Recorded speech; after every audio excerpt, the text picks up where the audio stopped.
in to assess with the fellas as the Packers get a much-needed ugly one, if you will. It felt like at moments the Giants might be able to pull this one off, Mac, but Green Bay, in the context of that NFC North, this was a must-win moment. You better believe it. It felt like the same storyline for the Green Bay Packers.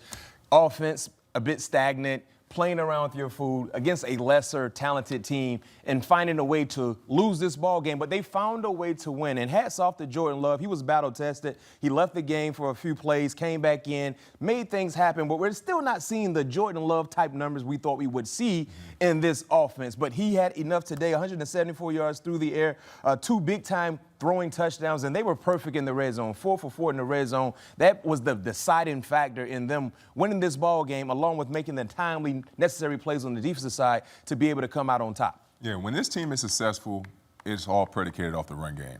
In the last 2 weeks, the running game has not been there. As we saw, Josh Jacobs end up leaving this game early on today.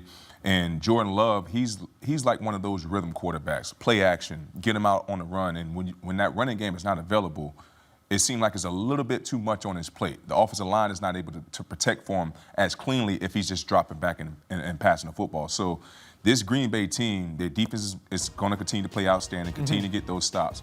But they have to find a way to get this running game going in November, December if they want to be the team they want to be. You know, we got to call it how we see it once again. Lots of drops and injuries throughout, as we said, for this Green Bay team. Jordan Love, 13 to 24, 174, 24 attempts. I know you can't let the media dictate a game script, JJ, but are you seeing the proper usage of the quarterback's talents by the play caller?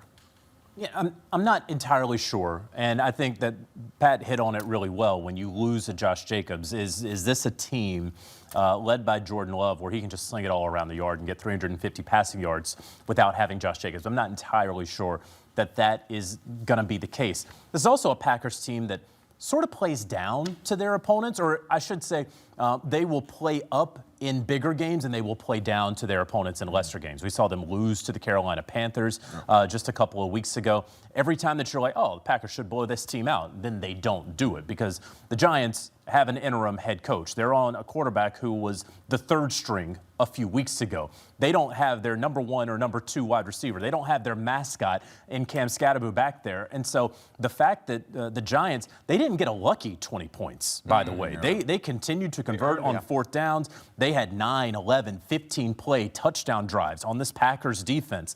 That is, to me, somewhat concerning if you are a Green Bay fan and you're saying, okay, yeah, we escaped with this win. Definitely needed the win, but the Giants got 20 points very honestly today. And what you said about Green Bay about them playing down to the level of their competition, you know what that tells all of us? They're not there yet. Yeah. They're not the team that we thought they would be. I'm not saying they're not a good team, but when we came into this season, we all visualized the Green Bay Packers as a potential championship-like contender. Championship contenders don't play down to their opponent. They take care of their business by any means necessary.